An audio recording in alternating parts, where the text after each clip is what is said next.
পক্ষ থেকে এবার আমরা ফিরে যাই পরবর্তী নৃত্য অনুষ্ঠান সৃষ্টি দাস। সৃষ্টি দাসকে মঞ্চে আসবার জন্য আহ্বান করছি। সৃষ্টি দাস মঞ্চে আসবার জন্য আহ্বান করছি।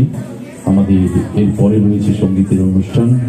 সঙ্গীত পরিবেশন করতে আসছেন, আধুনিক সঙ্গীত পরিবেশন করবেন শিল্পী তরুণ দে, শিল্পী অমর সরকার ও বেতার ও দূরদর্শন শিল্পী শ্রীমতী কাজল বিশ্বাস।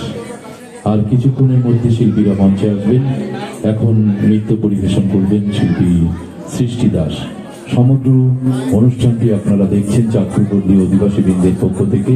চাঁদপুর ইয়ং কর্নারের ব্যবস্থাপনায় 35তম বর্ষ পদার্পণে সার্বজনীন শ্রী শ্রী জগদ্ধাত্রী পুজো উপলক্ষে আজকের অনুষ্ঠান মণ্ডপের দ্বারোদ্ঘাটন এবং প্রতিমা অবলম্বন উন্মোচন অনুষ্ঠান উপলক্ষে সঙ্গীতের অনুষ্ঠান, নৃত্যের অনুষ্ঠান আপনারা উপভোগ করছেন।